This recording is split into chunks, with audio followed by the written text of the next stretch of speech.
All rise. Superior Court of the State of California, County of Lake, Department 3 is now in session. Please be seated and come to order.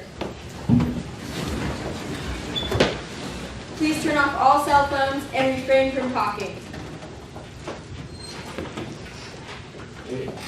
Good afternoon. To help myself in the attorney scores, will the prosecution team state your name and role? Of course. Good afternoon, Your Honor. Jeff Tan, for the people. Today I'll be conducting pretrial arguments. May my co-counsel please introduce himself? Yes. Good afternoon, Your Honor. Megan Talbert, for the people.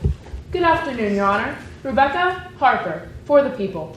Good afternoon, Your Honor. Marilyn Halverson, for the people. May our witnesses please introduce themselves? Yes. Good afternoon, Your Honor. Alana Sanchez.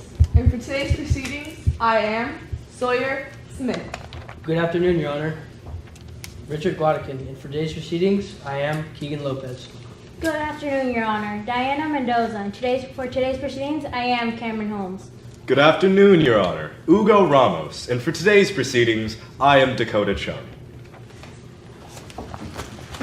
May our clerk please introduce herself? Yes. Good morning, Your Honor. Katie Beauregard, and for today's proceedings, I am the courtroom clerk. And at this time, I would like to show the court my time cards and how I would be. I will be giving you a visual 2 minutes, 1 minute, 30 seconds, and I will be giving you a visual and verbal stop when your time has run out. May our courtroom artist please introduce himself? Good afternoon, Your Honor. Bryce Sankey, and I will be your courtroom artist today.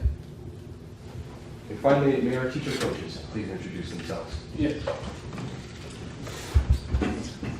Good afternoon, Your Honor. Alex Staminer, teacher coach for Team 24. Good afternoon, Your Honor. Judy Kennard, attorney coach for Team 24. Good afternoon, Your Honor. Anna Sadler, teacher coach, Team 24. No further introduction. Yes, Your Honor.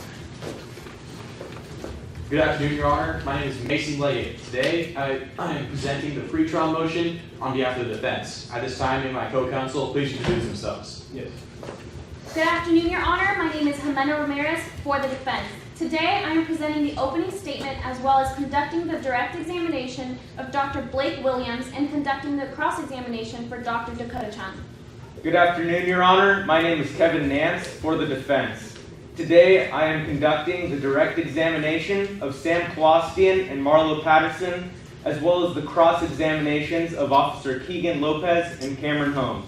Good afternoon, Your Honor. My name is Dimitri Brunetti. Today, I will be presenting the closing arguments, as well as the direct examination of Reagan Klein and the cross-examination of Sawyer Smith. At this time, may our witnesses please introduce themselves? Yes. Good afternoon, Your Honor. My name is Maggie Rogers. Today I'm portraying Sam Colostian.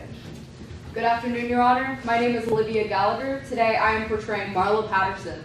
Good afternoon, Your Honor. My name is Abigail Elder. Today, I am portraying Dr. Blake Williams. Good afternoon, Your Honor. My name is Jackson Ehrlich. Today I am portraying Reagan Klein. At this time, may our bailiff please introduce herself? Yes. Good afternoon, Your Honor. My name is Erica Kinsell. For today, I will be the bailiff. May our unofficial timer please introduce herself? Yes. Good afternoon, Your Honor. My name is Lily Sampson. Today I am the unofficial timer, and at this time, may your coaches please introduce themselves? Yes. Thank you. Good afternoon, Your Honor. Yanina Hoskins, attorney coach for Team 14. Good afternoon, Your Honor. Teacher coach. My name is Lee Hoag, teacher coach for Team 14. Good afternoon, Your Honor. John Hopkins, attorney coach for Team 14.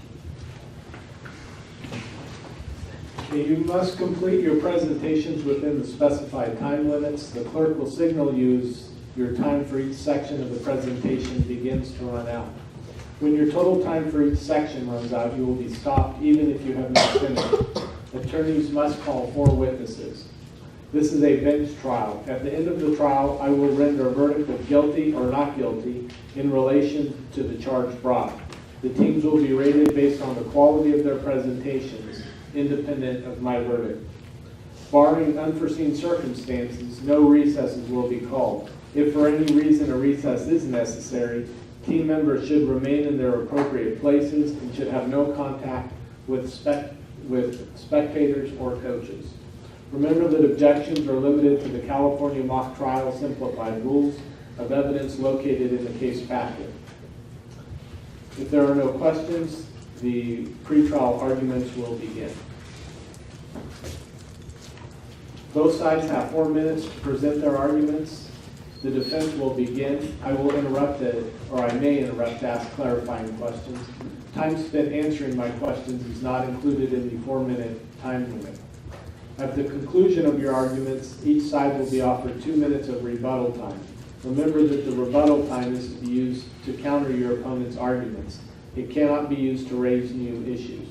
Is counsel for the defense ready to begin? Yes, Your Honor. Okay, go ahead.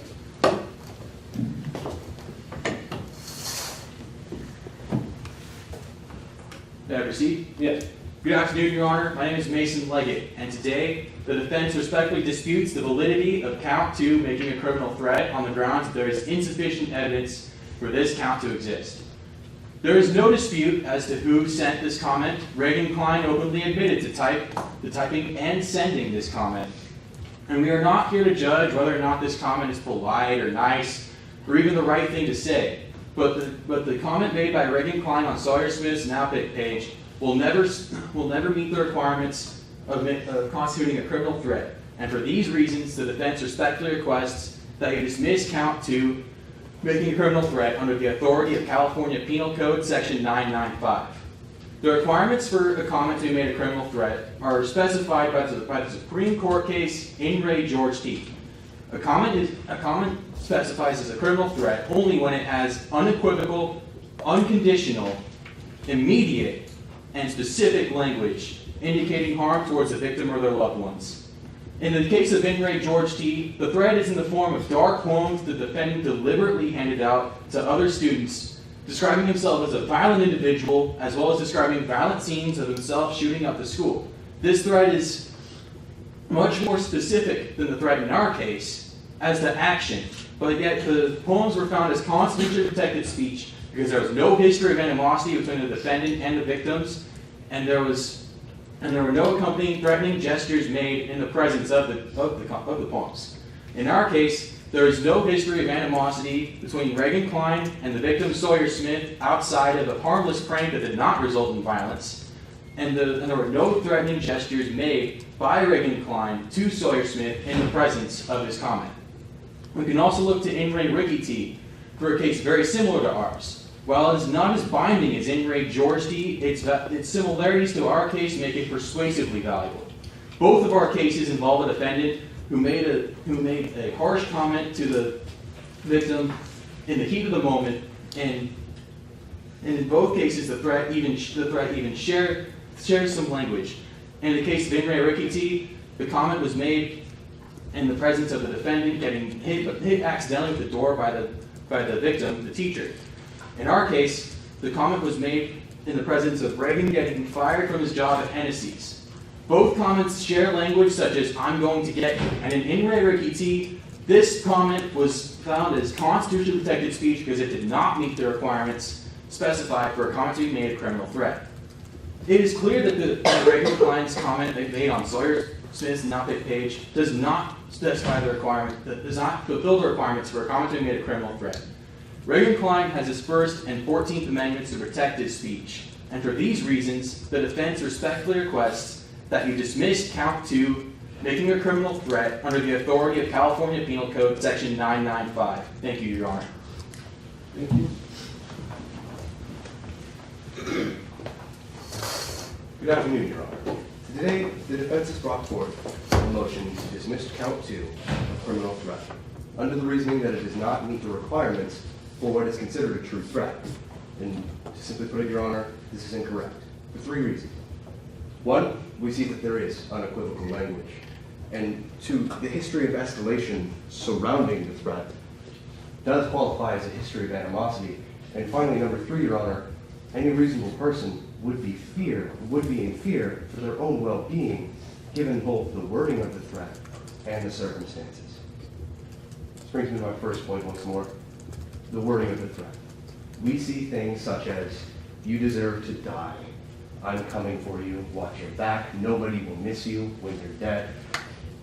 This is obviously communicating an immediate sense of threatening the victim, Sawyer Smith's well-being. And for how to rule on this, I would like to direct your attention to the case DC versus RI, where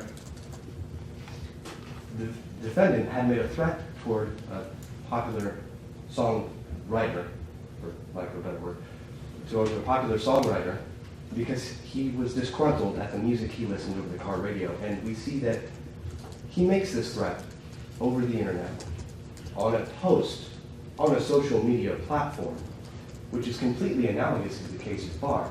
Not only that, he has to type out this threat and choose whether or not to press send. We see the same thing today, Your Honor, and we see that the unequivocal language was used in that threat as well. If they ruled in that case, despite the fact there was no gestures to accentuate this threat, that it still was a true threat because of the language and the motivation required to send it, the court has no other choice but to follow that action today, Your Honor. And to further validate this point, I suggest we take a look at the case Huntington Life Sciences versus Stop Huntington on Cool, where there's a constant back and forth between these two organizations, and they take the history of harassment and the surrounding circumstances into account when ruling whether or not a list and threatening commentary were made on their website would constitute a true threat. And we see that there is a history of harassment with the case of Barr, Your Honor. We see that there's a back and forth between the victim and defendant, much like in the Huntington Life Sciences case. We see that the defendant had harassed the victim relentlessly for weeks. And finally, after the victim had discovered who it was and had taken action to expose them for prior actions, they received a threat that same night. There's a clear escalation here, Your Honor. It's going from simple harassment to now there's a $34,000 lawsuit involved and threats being sent. And finally, Your Honor, this leads to what a reasonable person would do in this situation. And the defense will likely try to argue that Sawyer Smith was not in reasonable fear. And to argue against this, I would like to direct your attention to People versus Chandler, where, in this case, the victim was harassed, again, by the defendant for several weeks, something that we see with the case of Barr once more. And finally, when this escalates to a point where the defendant is shaking a golf club at the victim and threatening their life, the victim responds with, "Bring it on." This shows that somebody does not have to display fear to be in sustained fear. So, Your Honor, the prosecution asks that you dismiss the defense's motion. Thank you. Rebuttal, Your Honor? Yes, go ahead.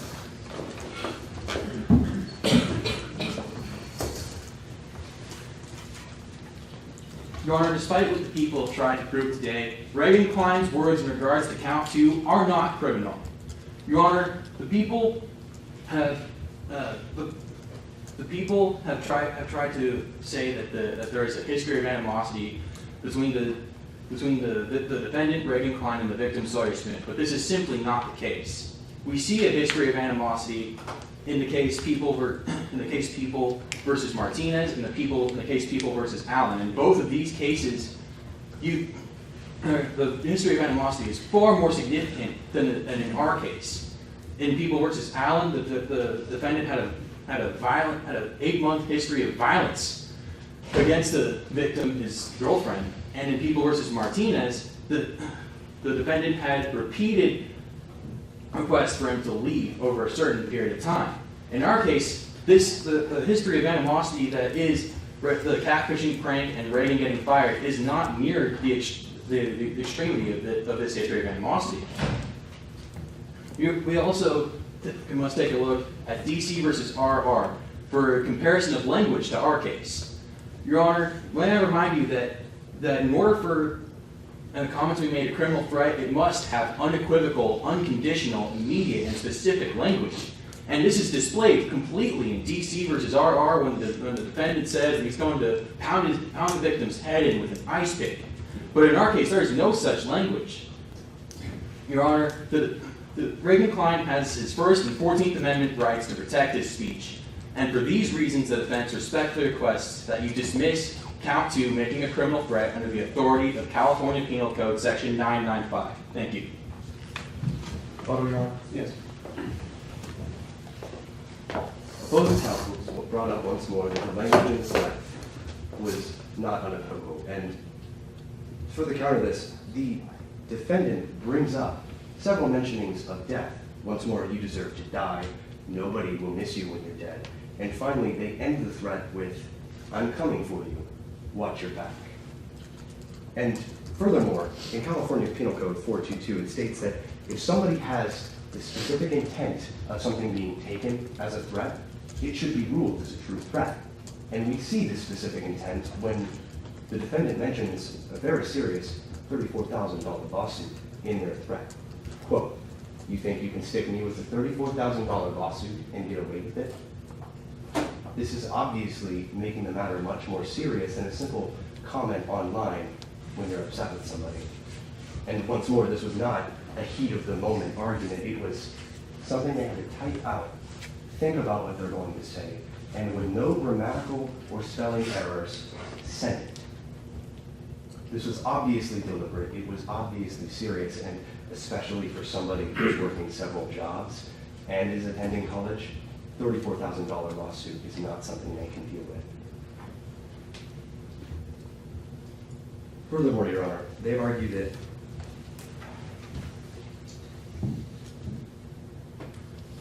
no further arguments, Your Honor. Before I rule on the motion, students may confer with their coaches regarding any trial irregularities. Please do so now. None for the defense, Your Honor. None for the prosecution, Your Honor.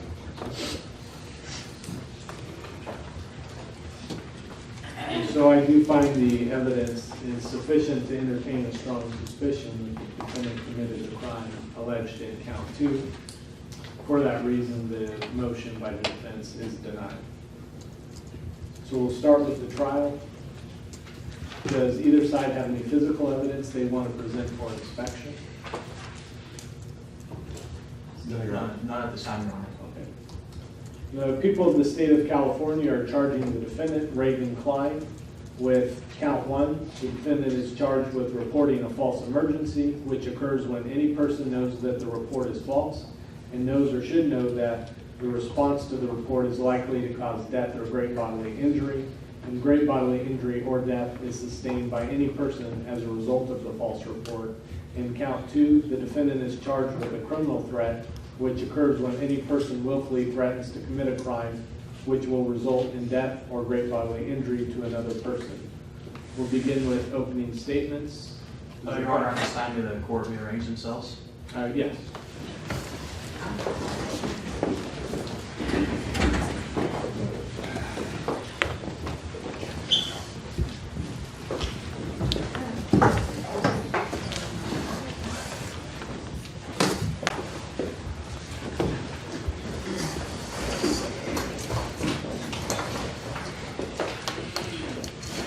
May the prosecution proceed with our opening statement? Yes.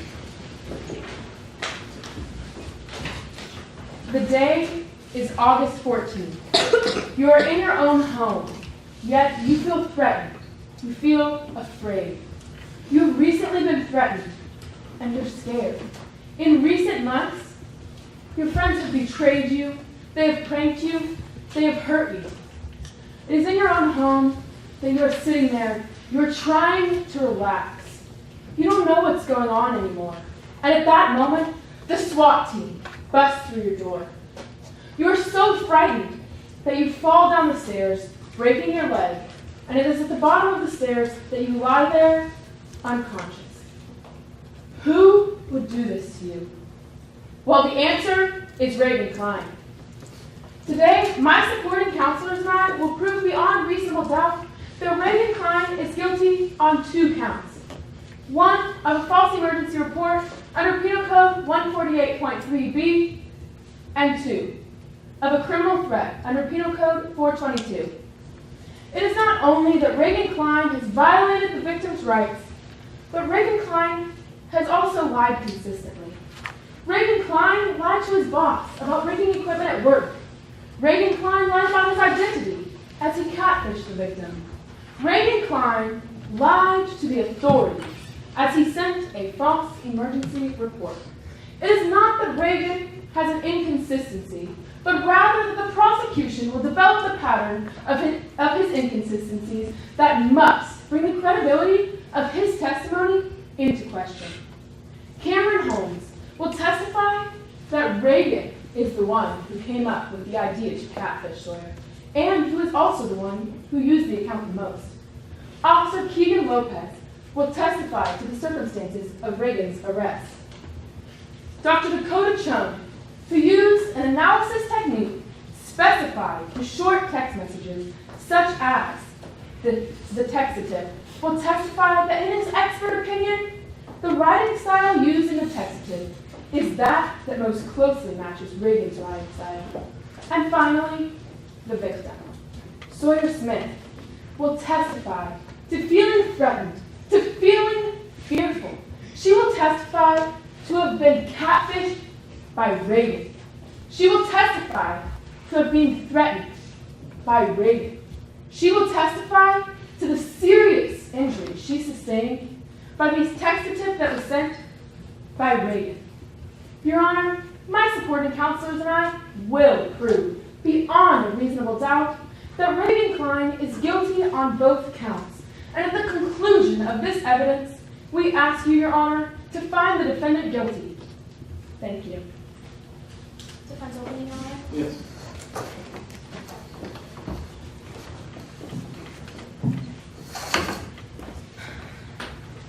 Good afternoon, Your Honor. My name is Jimena Ramirez for the defense. What started out as a failed friendship ended tragically in Sawyer Smith getting injured. The prosecution cannot prove beyond a reasonable doubt who is responsible for this injury. Today, the defense will raise the issue of reasonable doubt to count 1, false report of an emergency, and count 2, criminal threat. 3 people had access to the phone that was used to send the false textative, creating reasonable doubt. Reagan and Sawyer have been best friends for a very long time, but Sawyer's recent lifestyle decisions changed everything. Reagan Klein and his friends Marlo Patterson and Cameron Holmes wanted to catfish Sawyer and bring him down from his online glory. They created a fake online person who was supposedly interested in Sawyer. Embarrassment was their goal. Yes, Reagan Klein was part of this act, but he truly regrets it and would never do anything to harm Sawyer.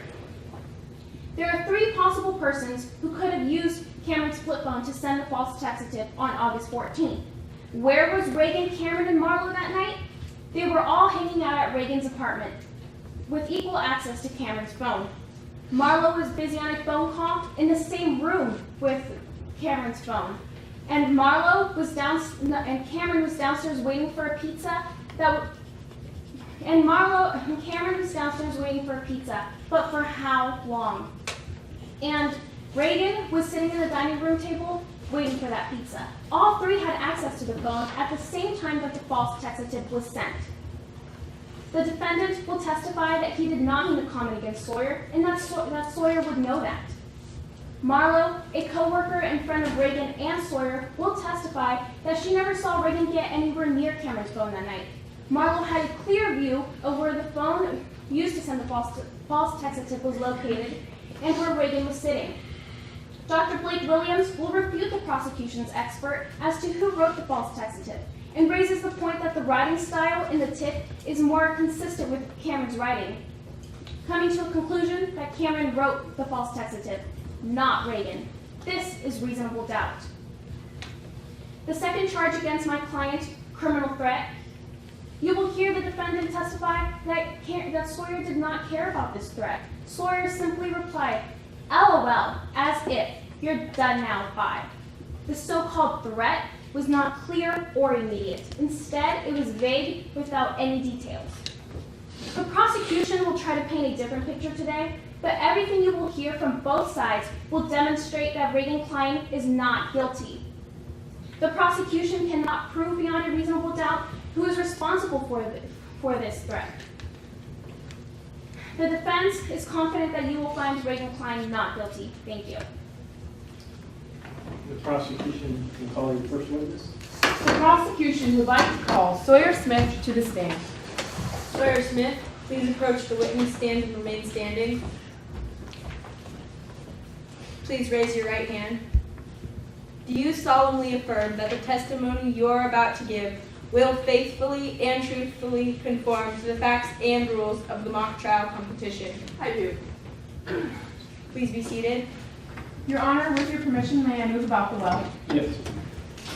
Please state your first and last name, spelling your last for the record. Sawyer Smith, S-M-I-T-H.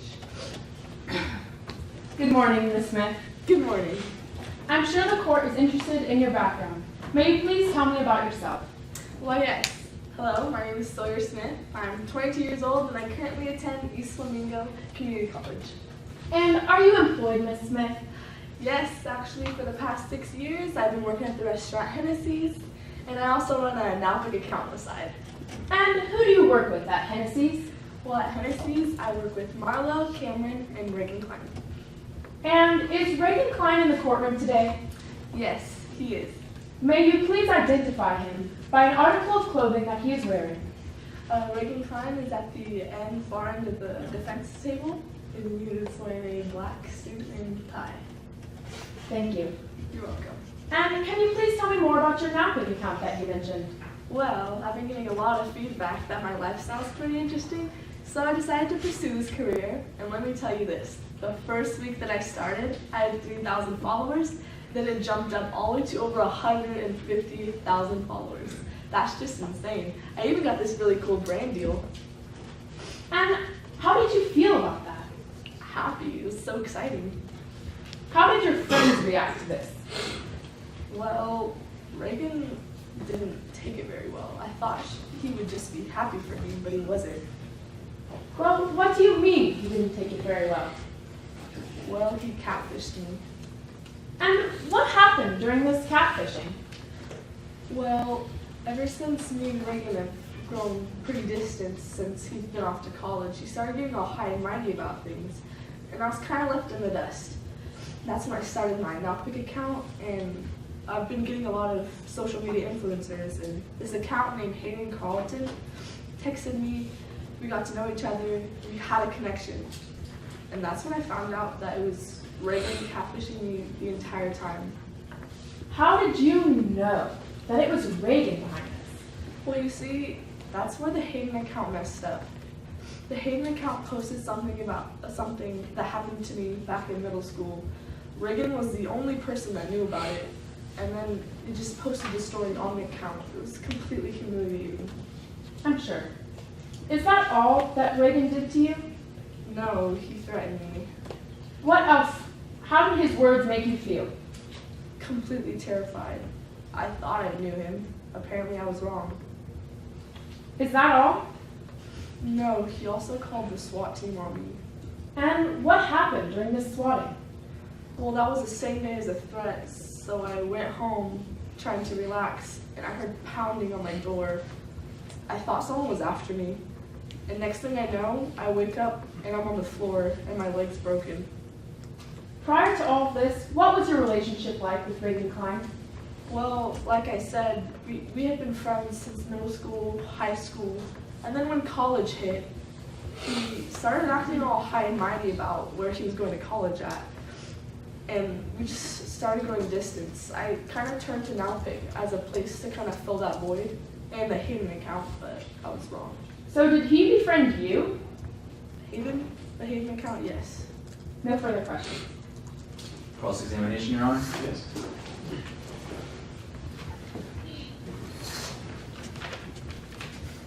May I proceed? Yes. Good afternoon, Ms. Smith. Good afternoon. You have a Nalpic account, is that correct? Yes, I do. And you've also been friends with Reagan since you were in middle school, is that correct? Yes. And so you just dumped Reagan as a friend after all that time because he wasn't as socially popular as you, is that correct? We had also been going distant, but yes. After you got tricked by the Hayden account, you felt betrayed, is that correct? Yes, I did. You decided to get even, is that true? I was hurt by it, so yes. And so you told Sam about the oven Reagan accidentally broke over New Year's, is that correct? Objection, Your Honor. Lack of foundation. Sustained. May I rephrase the question, Your Honor? Yes. Did you work at Hennessy? You worked at Hennessy's with Reagan, is that correct? Yes, for the past 6 years actually. And you were aware that Sam had an oven, correct? Yes, he had an oven. And you are aware that Reagan broke that oven, is that correct? Yes. And so you went and told Sam after you were mad at Reagan that he broke that oven, is that also correct? Yes. Even though you were the one who promised not to say anything about it, is that true? Yes, well, we were friends at the time. But after you, and because of that, Reagan was fired from Hennessy, is that also correct? Yes, he was. And you made a victory post after he was fired, is that true? Yes, I was just upset about everything that happened. Now, directing your attention to the comment made by Reagan, you never were actually afraid of the comment, were you? Yes, I was. But you said on your now pick, and I quote, LOL as if, you're done now, bye. Is that true? Yes, well, I'm a social media influencer, so I have to put up a front of how I'm actually feeling to all my followers, because I'm really trying to pursue this as a career. Thank you. Ms. Smith, what does LOL mean? Laugh out loud. So you dismissed the comment made by Reagan. I didn't dismiss it, that's just what I said back. So you dismissed the comment made by Reagan. No.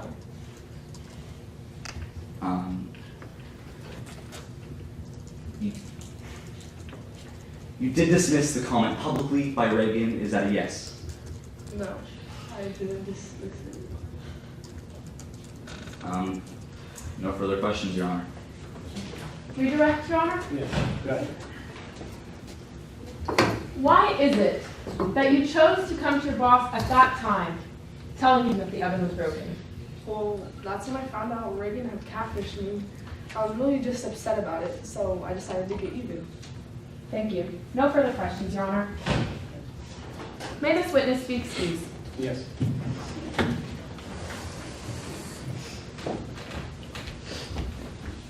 The people call Keegan Lopez to the stand. Keegan Lopez, please approach the witness stand.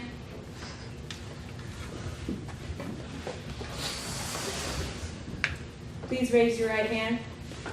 Do you solemnly affirm that the testimony you are about to give will faithfully and truthfully conform to the facts and rules of the mock trial competition? Yes. You may be seated. Please state your first name, spelling your last for the record. Keegan Lopez, L-O-P-Z-E. Good afternoon, officers. Good afternoon. I'd like to direct your attention to August 14th. What were you doing that evening? Well, I was on patrol when I got a call from dispatch about a hostage situation. And after getting this call, what did you proceed to do? I gathered my SWAT officers and we proceeded to the residence. And when you reached the residence, what did you then do? Well, we knocked on the door announcing our presence.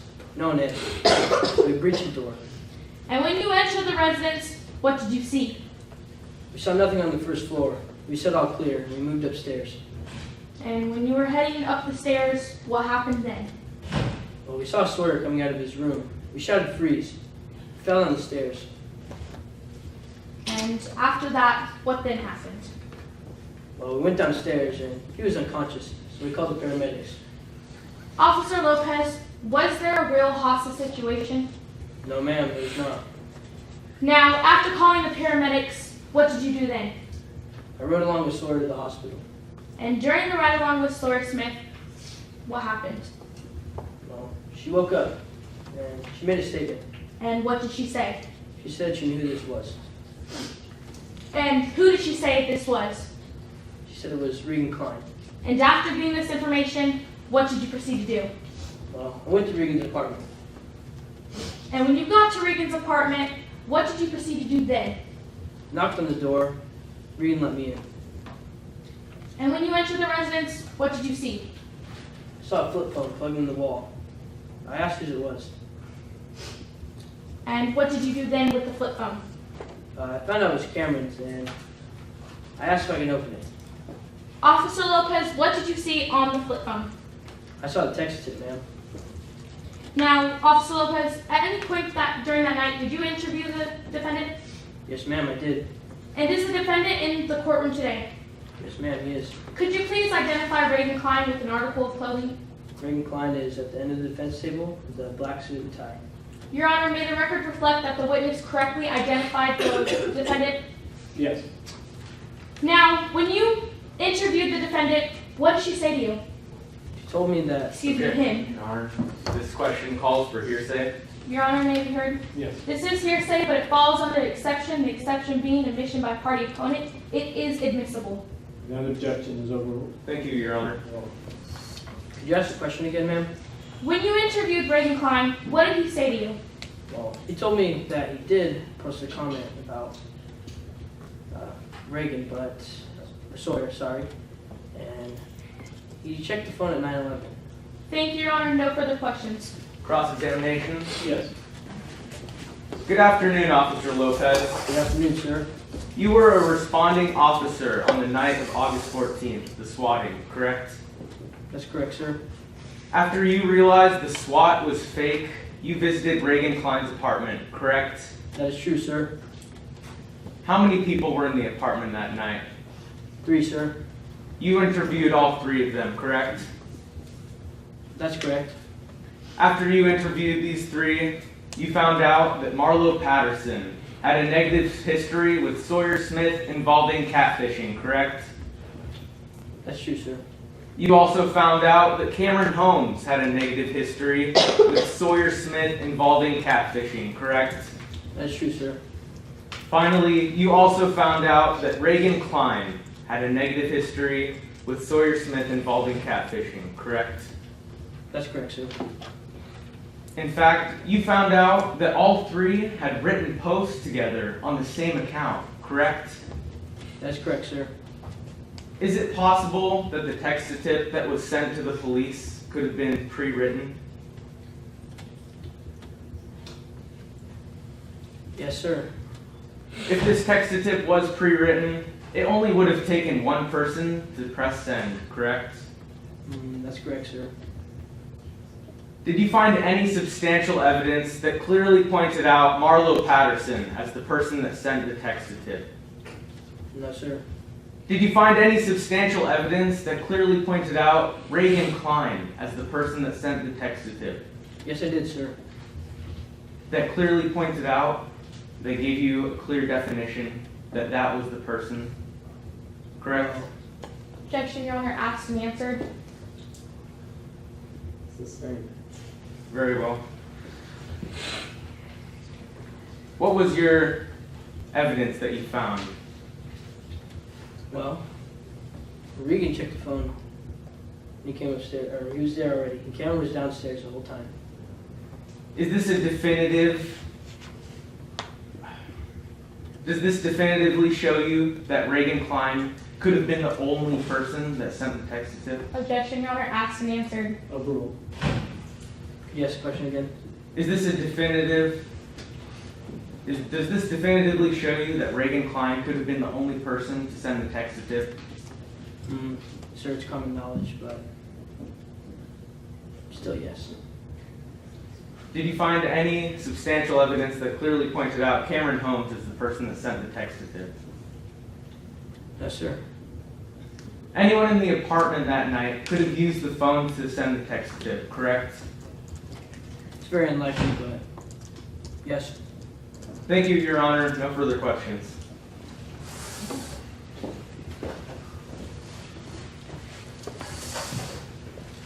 Officer, who checked the phone that night? Regan did, ma'am. No further questions, Your Honor. May this witness be excused. Yes.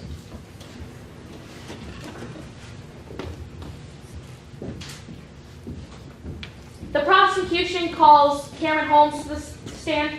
Cameron Holmes, please approach the witness stand and remain standing. Please raise your right arm. Do you solemnly affirm that the testimony you are about to give will faithfully and truthfully conform to the facts and rules of the mock trial competition? Yes. You may be seated. Please state your full name, spelling your last for the record. Cameron Holmes, Holmes. Good afternoon, Ms. Holmes. Good afternoon. I'd like to start with a few questions about Reagan Klein. How do you know her? I work with her at Hennessy's, and I got closer to her ever since we catfished Sawyer together. Ms. Holmes, can you elaborate a little more on your take in this catfishing? Well, at first I did it to get closer to Reagan and Marlo, but after a while I just wanted to get closer to Marlo.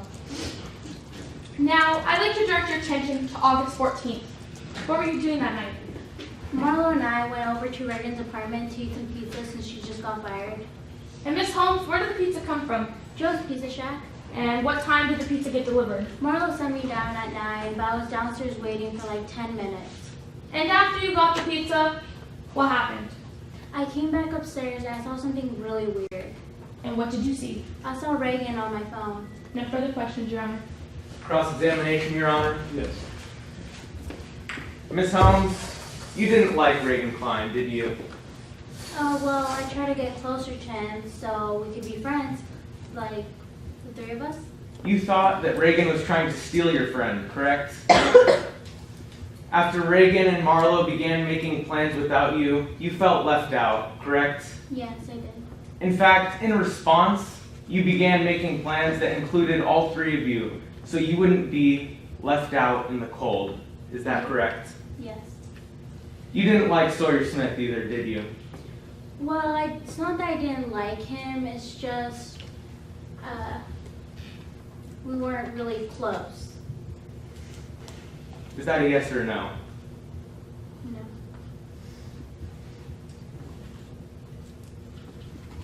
You were tired of Sawyer's incessant bragging, correct? Well, yeah. Objection, Your Honor. Relevance. You helped catfish Sawyer Smith, correct? Sadly, yes. A picture was posted online of Sawyer looking pathetic, correct? Yeah. You personally added #karma to this post because you personally wanted to drive it home that Sawyer deserved this, correct? Yes. The day after the post was made, Sawyer had no reaction, correct? Yeah, he acted like nothing happened. You were furious, weren't you? No. Did you prepare a witness statement? Yes.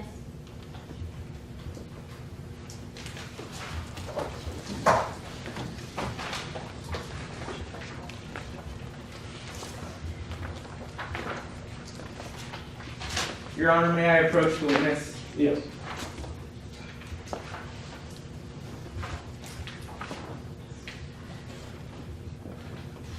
Would you please read lines 46 and 47?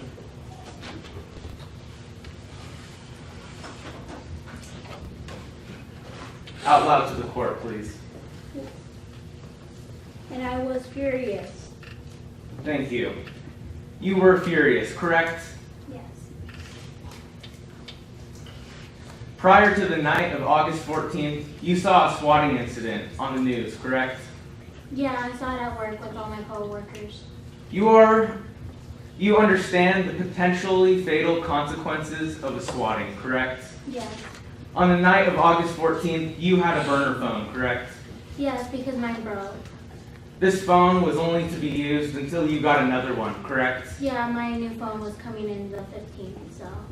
On the night of August 14th, it was your phone that was used to send the text-to-tip that resulted in the swatting of Sawyer Smith, correct? Yes. Thank you, Your Honor. No further questions. May I retrieve my paper?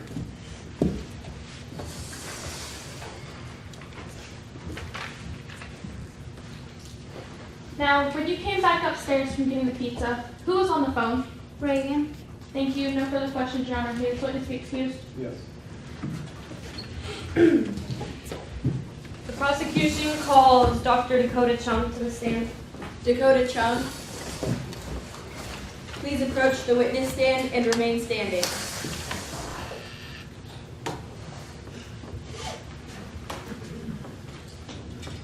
Please raise your right hand. Do you solemnly affirm that the testimony you are about to give will faithfully and truthfully conform to the facts and rules of the mock trial competition? I do. Thank you. You may be seated. Please state your full name, spelling your last for the record. Dakota Chung. Cheung. Good afternoon, Dr. Chung. Good afternoon. Could you tell us why you're here in court today? Well, Officer Keegan Lopez presented me with this text-to-tip dilemma. Now, I'd like to ask some questions about your profession. What do you do for a living? I am an expert linguist. I've been teaching at the Western University of California for 18 years. And what are some of your responsibilities as a forensic linguist? Simply put, I take two possible authors and I determine the differentiations between their speech, as you'd say. And what did you analyze for today's case to come to your conclusion? For today's case, I went out of my way to analyze 76 posts by Reagan over 92 by Cameron. And what did you compare these posts to? Well, I compared them to each other. I took the punctuations of both of them used, and well, it's a technique called pairwise distinctiveness, where you simply look at how one person uses their punctuation, and then you look at the other way they use a punctuation, and you compare it to the matter at hand. Now, what approach did you use for your conclusion? For my conclusion, I used a stylistic method analysis. And why do you believe this was the best approach to be used in today's case? While focusing on vocabulary certainly is more accurate per se for longer things, like an essay or a poem, today we're looking at a textative. And in my expert opinion, the more contemporary form of a stylistic analysis is more accurate for shorter things, such as texts, posts, tweets, textatives. Now, how did Cameron's post compare to the textative?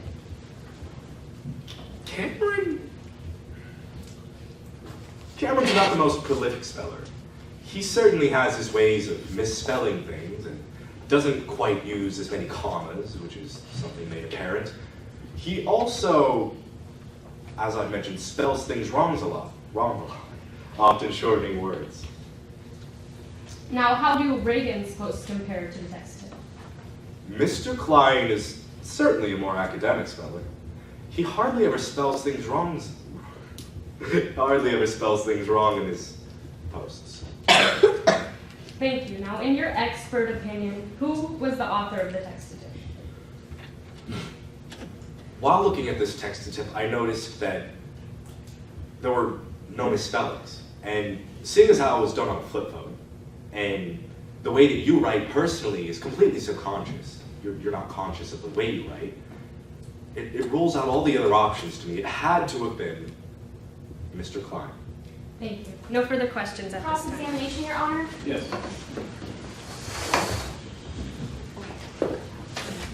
Good afternoon, Dr. Chung. Good afternoon. May I direct your attention to Exhibit C, Table 3? If you would. Okay. What is a whole word letter homophone? A whole word letter homophone? Yes. When you take a word. How many times was this feature present in the false textative? Where are you looking again? I said, may I direct your attention to Exhibit C, Table 3?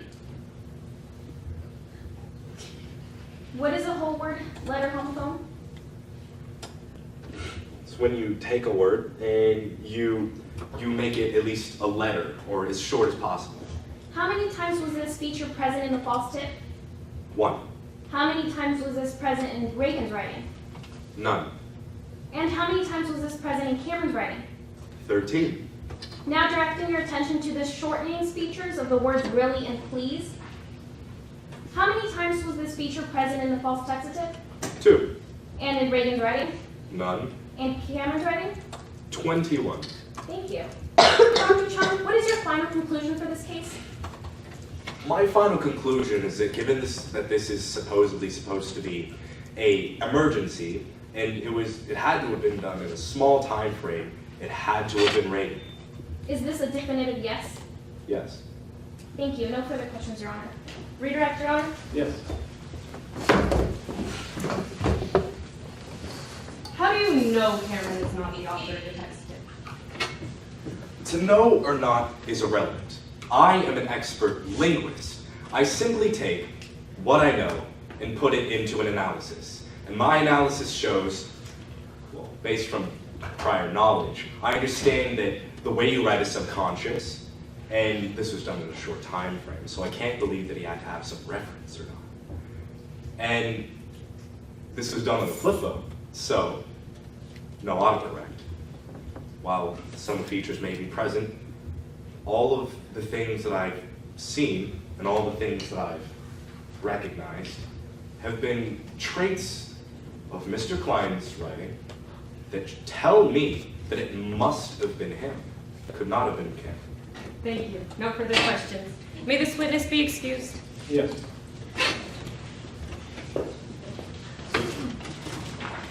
At this time, the prosecution rests.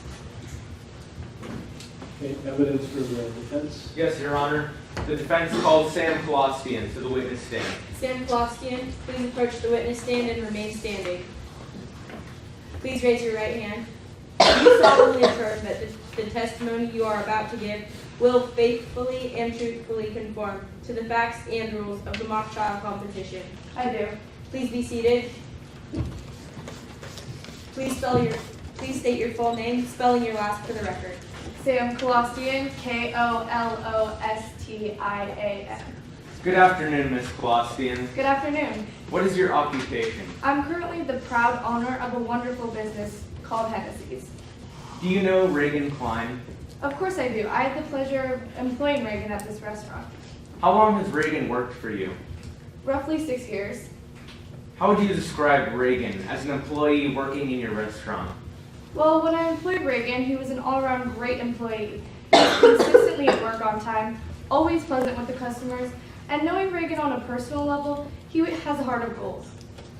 Could you please give the court an example of Reagan's character? Yes. One evening in Hennessy's, a clumsy waiter almost Objection, Your Honor. Relevance. Your Honor, may I be heard? Yes. This goes to show the defendant's character, which is always in question. Your Honor, how is it relevant that the defendant acted in one way in front of her boss? She can act a different way in front of her friends. The objection's overruled. Thank you. One evening in Hennessy's, a clumsy waiter almost dropped a burning hot plate onto a child. Luckily, Reagan stepped in and grabbed the plate before it hit the child, saving the child. I was truly amazed at the lengths Reagan is willing to go to in order to ensure the safety of others. Ms. Colostian, do you know what swatting is? Yes, I watched a horrific news story about it with my employees. Which employees did you watch this news story with? I watched it with Sawyer, Cameron, Marlowe, and my former employee, Reagan. Did any of your employees have a reaction? Yes, I distinctively remember how upset Reagan looked while watching it, and he even commented on how horrible of a thing swatting is. Objection, Your Honor. Speculation. How would the witness know how the defendant was feeling? Or Your Honor, this witness has worked with the defendant for several years, so it's reasonable to assume that this witness would know when the defendant is expressing certain emotions. I'll overrule it because I think that's what the witness, or that's what the defendant said.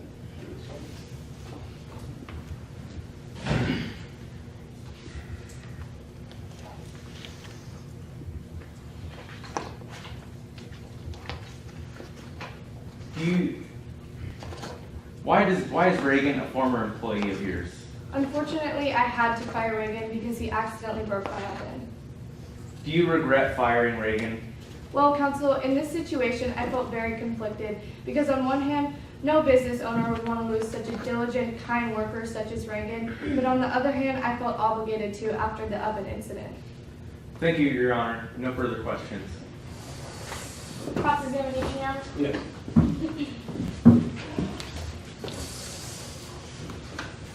Ms. Colostian, it's true that Reagan broke your oven, correct? Yes, it was an accident. And Sawyer informed you about this, correct? Yes, months later. Now, Reagan kept this from you for nearly 6 months, correct? Yes, as well as Sawyer. So then Reagan Klein lied to you? Yes, he kept it from me. Now, during direct examination, you mentioned a swatting incident. You watched that along with Reagan, correct? Yes, I did. So then you would say Reagan had the idea of what swatting was? Well, he commented on how horrible it was, so I would assume he didn't agree with the idea of what swatting is. Now, have you ever seen Reagan Klein mad?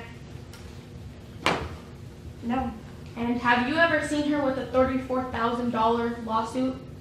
Well, I haven't seen her with one, but I threatened to give her one. Thank you. No further questions, Your Honor. Redirect, Your Honor. Yes, go ahead. Ms. Kowalskian, did you have to pay the $34,000 to replace your oven? No, fortunately, insurance covered the entire cost and replaced it within 2 weeks. Thank you, Your Honor. No further questions. May this witness be excused? Yes. The defense calls Dr. Blake Williams to the stand. Blake Williams, please approach the witness stand and remain standing. Please raise your right hand. Do you solemnly affirm that the testimony you are about to give will faithfully and truthfully conform to the facts and rules of the mock trial competition? I do. Please be seated. Good afternoon, Dr. Williams. Good afternoon. What is your profession? I am a professor of linguistics at the University of California. What is your background that qualifies you to be an expert in linguistics? I have a PhD in linguistics from Eastern California University, and I've been a professor for 24 years. What has your expert testimony focused on in this case? Primarily, I focused on author identification based on writing samples and voice pattern analysis. If any, what evidence did you examine for this case? For this case, I examined the false textative, a collection of social media posts made by both Cameron Holmes and Reagan Klein, as well as posts made by the Hayden Carlton account. Did you use any specific word processes? I used traditional stylistic analysis for shorter messages and the commonly used method of identifying distinct and consistent vocabulary choices. Your Honor, I request permission to allow Dr. Williams to approach the exhibits. Yes, go ahead. Dr. Williams, what is Exhibit D? Exhibit D is a document that I created in which I identified the distinct and consistent vocabulary choices of Cameron and Reagan's writing. Is this a true and accurate depiction of your analysis? Yes, it is. Your Honor, I request that Exhibit D be moved in as evidence. Any objection? No, Your Honor. Please proceed. Based on your analysis of Reagan and Cameron's distinctive vocabulary choices, what can you tell us about Reagan's distinctive vocabulary choices? Reagan seems to have an affinity for longer, more complicated words and frequently uses descriptions including the root heart, such as heart, disheartened, or heartless. Reagan also focuses on the consequences and various forms of value and tends to use I figure quite commonly. Now, what can you tell us about Cameron's writing? Cameron, on the other hand, uses words like really and please with varied spelling and focuses rather on what one deserves. Cameron also uses metaphors quite often. Now, directing your attention to Exhibit C, what is Exhibit C? Exhibit C is a document created by Dr. Chung in which they identified the features of Cameron and Reagan's writing and compared them to the textative. What did your analysis of Dr. Chung's analysis reveal to you?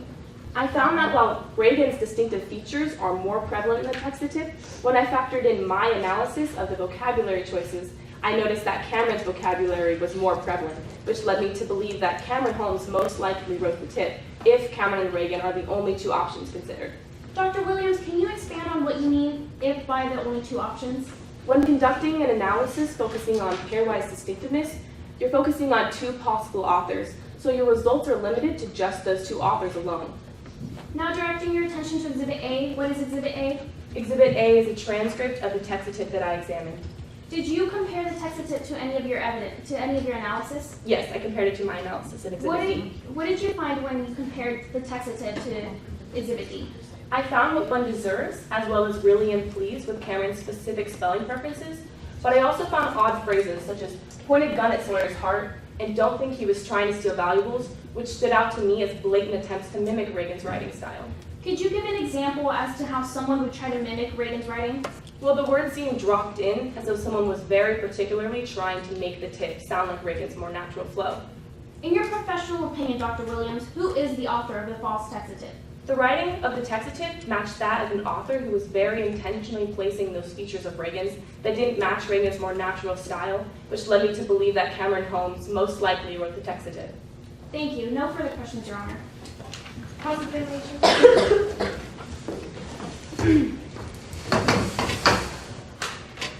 Good afternoon, Dr. Williams. Good afternoon. Now, you only analyzed the vocabulary choices used in the textative. I also analyzed Dr. Chung's exhibit. Thank you. And Reagan has a tendency to use the term I figure a lot. Is that correct? That's correct.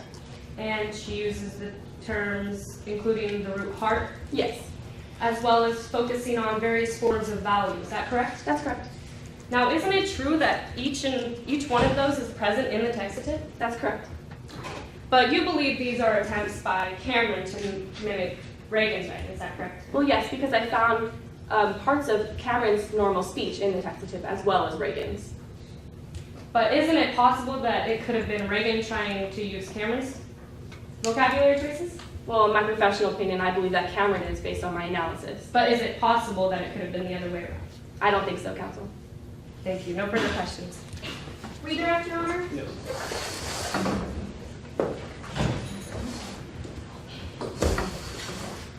Dr. Williams, why did you think someone was trying to mimic Reagan's writing? Well, like I said earlier, the words seemed dropped in and they didn't match Reagan's more natural flow in his other writings that I examined. In your professional opinion, who is the author of the textative? In my professional opinion, I believe Cameron Holmes most likely wrote the textative. Thank you. No further questions for this witness. May this witness please be excused. Yes. Your Honor, the defense calls Marlo Patterson to the witness stand. Marlo Patterson, please approach the witness stand and remain standing. Please raise your right hand. Do you solemnly affirm that the testimony you are about to give will faithfully and truthfully conform to the facts and rules of the mock trial competition? Yes. Please be seated. Please state your full name, spelling your last for the record. Marlo Patterson, Patterson. Good afternoon, Ms. Patterson. Good afternoon. Do you know the defendant, Reagan Klein? Yes, Reagan and I are best friends. How long have you known Reagan for? A couple years now. Where were you on the night of August 14th? Well, after Reagan got fired, Cameron Reagan and I went down to Reagan's apartment. What were you doing on the night of August 14th? We were watching TV and I ordered a pizza for delivery. Your Honor, may this witness approach the exhibits? Yes. Would you please take a look at Exhibit B? What is Exhibit B? This is a screenshot from my phone of my Yum Yum delivery order history. Is the information in this screenshot true and accurate? To my knowledge, yes. Your Honor, I ask that Exhibit B be admitted into evidence. Any objection? No, Your Honor. It's received. Who picked up the pizza that night? Well, since I got a notification at 9 o'clock that the pizza was arriving, I sent Cameron downstairs to pick it up. According to the information on the screenshot, what time did the pizza arrive? At 9:02 p.m. Please take a look at Exhibit E. What is Exhibit E? This is a floor plan of Reagan's apartment. Is this floor plan true and accurate of Yeah. Reagan's apartment on the night of August 14th? Yes, it is. Your Honor, I ask that Exhibit E be moved into evidence. Any objection? No, Your Honor. It's received. Where were you in Reagan's apartment that night? I was in the corner of the living room. I'm in the bottom left-hand corner, a circle labeled Marlo. What were you doing in the corner of the room? I was on the phone with my sister. During what time frame were you on the phone? From 8:57 to 9:15 p.m.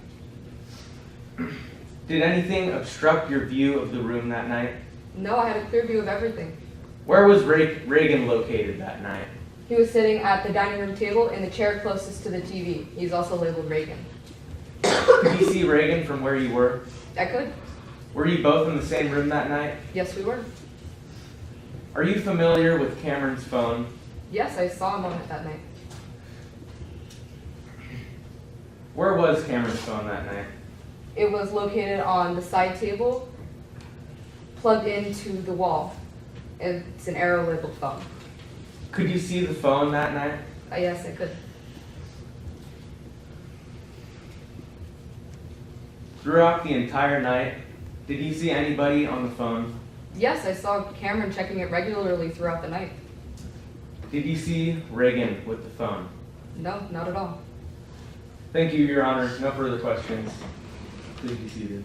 Cross-examination, Your Honor? Yes, go ahead. Thank you. Good afternoon. Good afternoon.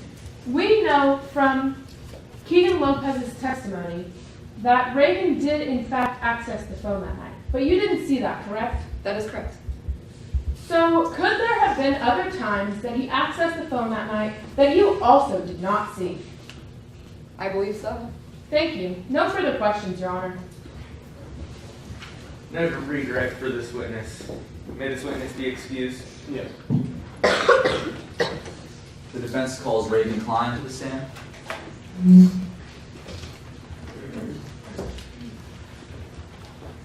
Reagan Klein, please approach the witness stand.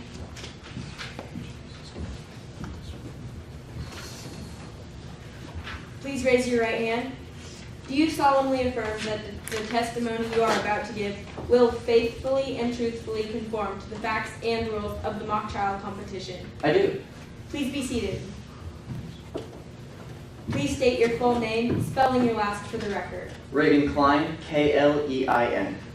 Good afternoon, Mr. Klein. Good afternoon, counsel. Tell the court a little bit about yourself. My name is Reagan Klein. I'm 22 years old, and I just finished my junior year at the University of California. Do you know Sawyer Smith? Yes, Sawyer Smith and I are former best friends. Why would you consider Why would you consider him your former best friend? Well, one of Sawyer's Now posts got kind of popular, and they decided to drop me because I guess I wasn't important enough. And how did Sawyer dropping you make you feel? It was honestly, like, disheartening to have one of my best friends for nearly 8 years drop me over a small social media boost. Mr. Klein, do you know Marlo Patterson? Yes, Marlo and I are best friends. And do you know Cameron Holmes? Yeah, Cameron and I are also pretty good friends. Are you familiar with the term catfishing? Yeah, catfishing is when a person will take an online persona and attempt to pass it off as a real person. And how are you personally familiar with the term catfishing? Myself, Marlo, and Cameron all catfished Sawyer Smith for a period of time. And how were Marlo and Cameron in the catfishing involved? They would help me run the account, and they would also post things. And did Sawyer ever find out that you three were a part of the catfishing? Yes, although I have no idea how. Now, turning your attention to the night of August 14th, can you please describe to the court what you were doing that night? I was hanging out in my apartment with Marlo and Cameron. We were all waiting for a pizza. Did anybody go pick up the pizza? Yeah, Cameron went to go get the pizza. And about how long was Cameron gone?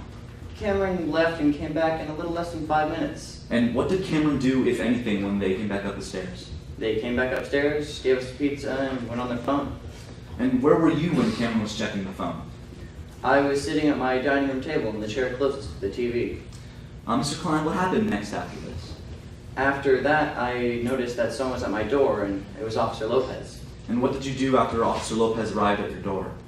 I let Officer Lopez in and answered all the questions they had. They were mostly asking about the comment I made on Sawyer's Now account.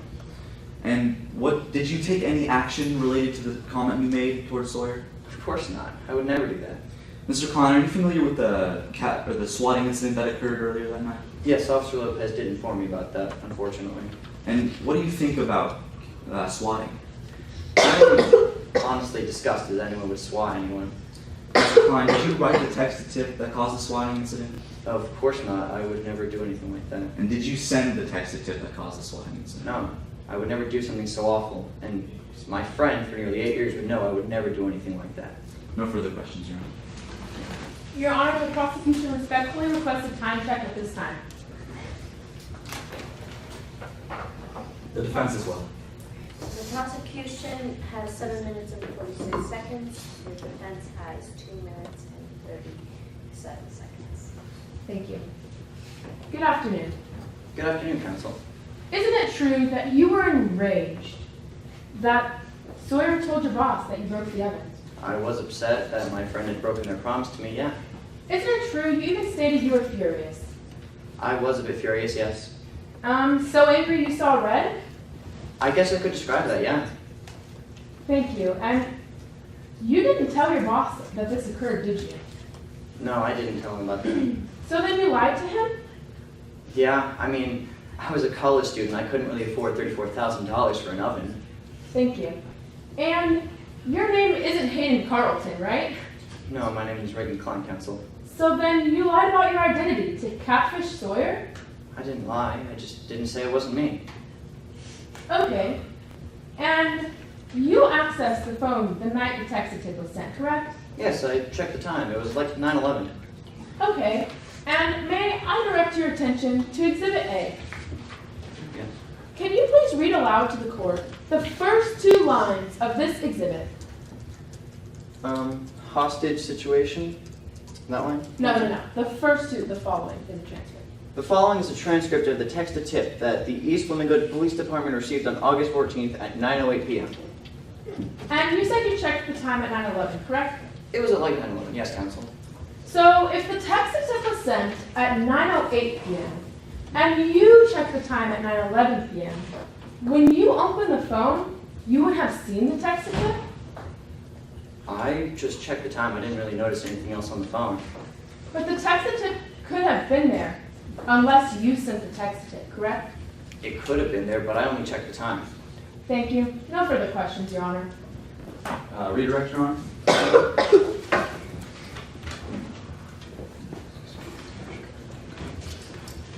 Mr. Klein, who else participated in the catfishing along with you? Cameron Holmes and Marlo Patterson. And did you happen to see anybody else checking the phone throughout the night? I saw Cameron on the phone after they gave us the pizza. No further questions, Your Honor. May this witness please be excused. Yes.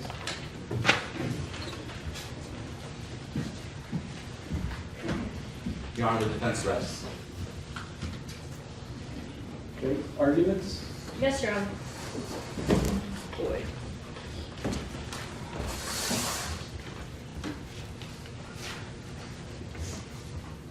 Today, we heard a story of jealousy, of revenge, and of how good people can do bad things. The defense wants us to believe that there is another conclusion, but these are simply not reasonable. Today, the defendant is being charged with 2 crimes. First, the defendant is charged with making a criminal threat, and second, the defendant is charged with making a false emergency report. In today's trial, we the people have met our burden of proof and have proved beyond a reasonable doubt that the defendant is guilty on both counts. Today, we proved 3 things. First, that the defendant was the only person with access to the phone at the time the text-to-tip was sent. Today, Cameron testified that he went downstairs to get the pizza at 9 o'clock, only to come upstairs to see the defendant checking his phone. Now, this means the defendant, which read 9:11 p.m. The defendant said she was simply checking the time, but she was the only person with access to the phone from 9:02 to 9:11. The text-to-tip was received by Keegan Lopez at 9:08. Now, Your Honor, the only reasonable conclusion is that Reagan sent the text-to-tip when Cameron went downstairs to get the pizza, and Marlo was busy catching up with her sister. My second point we proved today was that Reagan threatened Sawyer with the sole intention of making Sawyer fearful.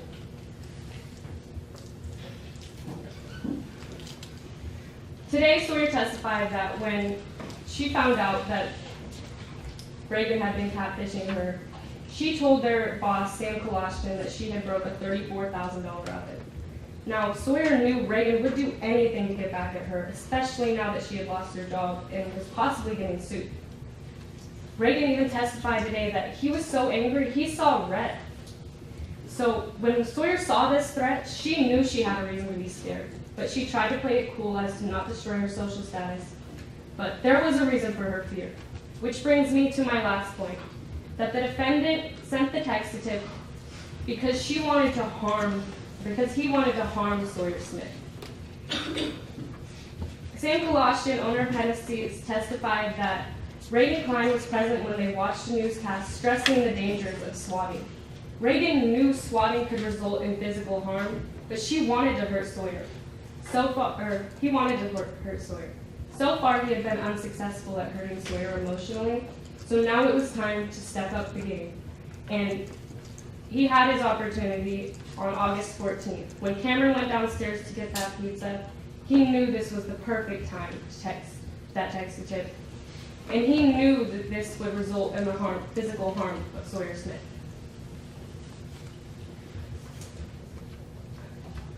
Today, we have met our burden of proof because there's only one reasonable solution. The defendant was the only person with access to the phone, so the defendant had to have sent the text-to-tip. The defendant even admitted to texting the threat, and we also proved that the defendant's only purpose for sending this threat was to scare Sawyer Smith and that the defendant knew by sending that text to Tip, she was going to harm Sawyer Smith physically. Thank you, Your Honor. That's all. Closing argument, Your Honor? Yes, go ahead. Before I proceed, the defense requests a time check. The defense has 5 minutes and 57 seconds. Thank you. May I proceed? Yeah. Good morning, or good afternoon, Your Honor. My name is Dimitri Brunetti, and today I represent the defendant, Reagan Klein. What started out as a failed friendship ended tragically in Sawyer getting injured. The people cannot prove beyond a reasonable doubt who is responsible for that injury. Sawyer Smith was friends with Reagan Klein for more than 8 years when Sawyer suddenly dropped Reagan as a friend, causing friction between the two. Sawyer chose fame over friendship. The end of a friendship does not give rise to criminal charges against my client, Reagan Klein. The prosecution walked in that door today with the burden of proof. The prosecution must prove each and every element of the 2 counts, criminal threat and false report of an emergency, beyond a reasonable doubt. And if they fail to do so, the defendant is innocent. All we have heard from the prosecution today is inadequate circumstantial evidence, Your Honor. That the circumstantial evidence presented by the prosecution leans towards one explanation of events, but does not account for all plausible events. Calcrim 224 says that before you may rely on circumstantial evidence to prove my client guilty in this case, you must first be convinced that the only reasonable conclusion supported by the evidence is one of guilt. And if you cannot come to that conclusion, the defendant is innocent. All that the prosecution has been able to provide to us today is circumstantial evidence, and it does not meet the requirements stated in Calcrim 224. The prosecution has not even answered the most crucial question in this case. Who sent the text to Tip that caused the swatting incident? Today, the prosecution has tried to convince you that Reagan Klein is the only one who could have possibly sent that text to Tip on the night of August 14th. However, Marlo Patterson was there that night, and they testified today that they never saw Reagan lurking around the phone long enough to type out any form of message, let alone one as long as the text to Tip. Furthermore, the officer admitted today on cross-examination that each person was a part of the catfishing and was equally involved with Sawyer and the Hayden account in general. These facts alone demonstrate that there is not enough evidence to definitively prove that Reagan was the one who wrote and sent the text to Tip. Other possibilities exist, raising a reasonable doubt as to who wrote the text to Tip. Experts Dr. Dakota Chung and Dr. Blake Williams each analyzed the same samples. 76 social media posts made by Reagan and over 92 separate social media posts made by Cameron.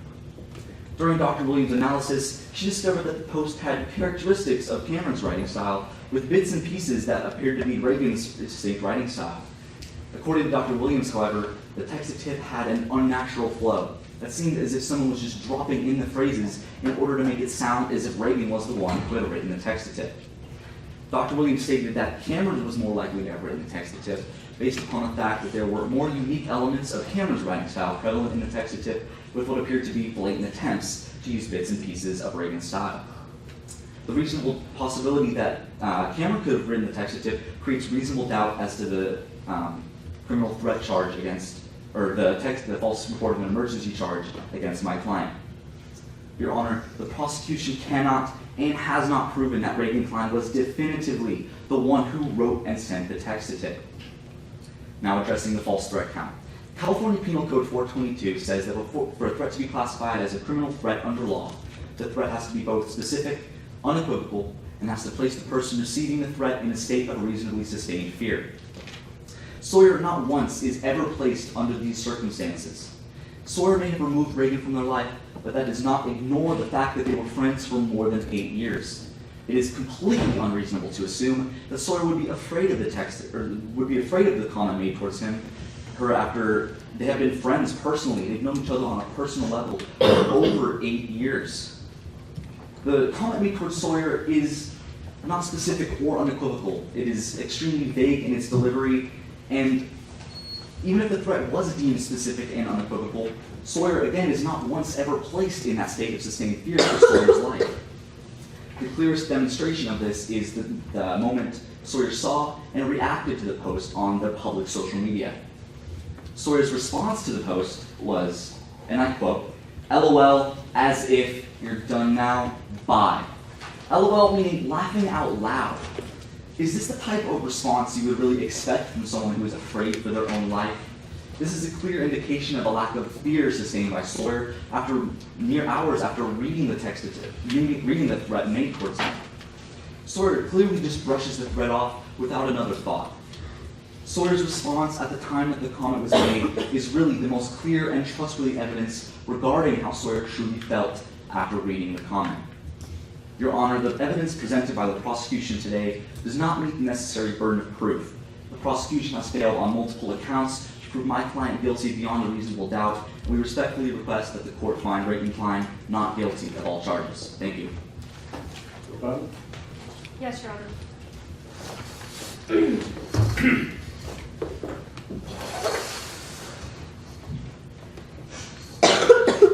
The defense wants us to think that Reagan is a good person, but this was before everything started, before Sawyer dropped Reagan as a friend, before Sawyer lied about breaking the $34,000 oven. This was before Reagan had threatened Sawyer. Reagan may have been a good person in the past, but good people can change, especially when their life has been flipped upside down.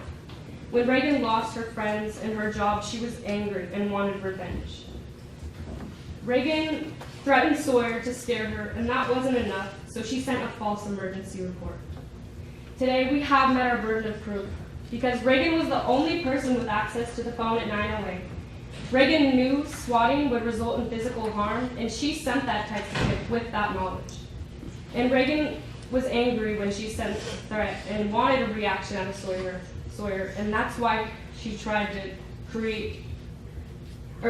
make Sawyer fearful. Thank you, Your Honor. We ask for a verdict of guilty on both counts. Well,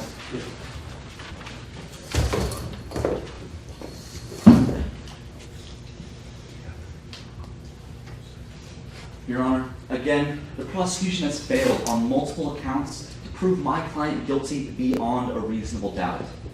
It is still, even if Sawyer was meant to receive the threat in a threatening way, Sawyer and Reagan knew each other personally for over 8 years. So again, it is completely unreasonable for Sawyer to assume that Reagan would actually carry out the threat due to their personal connection, such a strong personal connection over the course of 8 years. Now, on the night of August 14th, both Cameron and Reagan had equal access to the phone, as well as Marlo Patterson. And we have heard from multiple witnesses today that Cameron was using and accessing the phone multiple times throughout the night. And we also have heard in Reagan's testimony today that Reagan hates swatting. He thinks it is abominable, and he does not think that anybody should ever be put through such a thing. Your Honor, again, we respectfully request that the court find Reagan Klein not guilty of all charges. Thank you.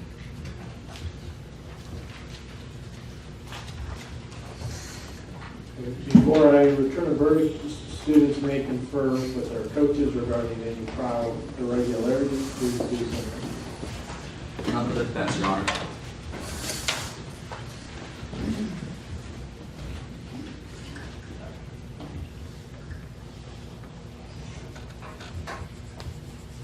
None for the prosecution either, Your Honor.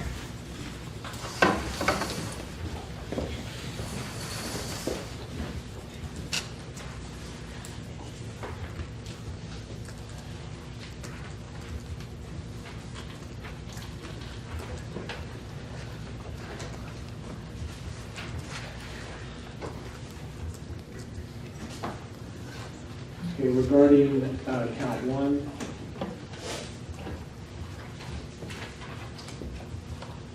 it was either Reagan or Cameron that made this threat, and based on the evidence, particularly the timeline the threat was made, and the motive that Reagan had, and also the testimony of Dr. Chung, I do find that the defendant is guilty of committing that crime by a reasonable doubt.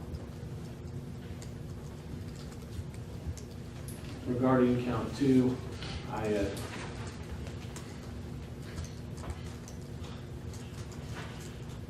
don't find that there was sufficient evidence regarding the threats made by the defendant to constitute a criminal threat, so I find her not guilty of that crime.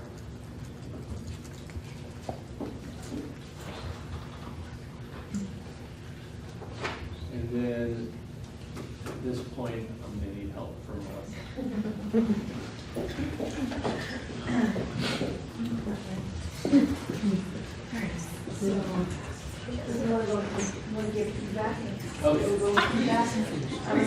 I'm going to collect the score sheets from the scorers, tabulate the scores. He's going to give you a little feedback, and then we'll take about a 10-15 minute break so that we can, and then we'll have the award ceremony after that.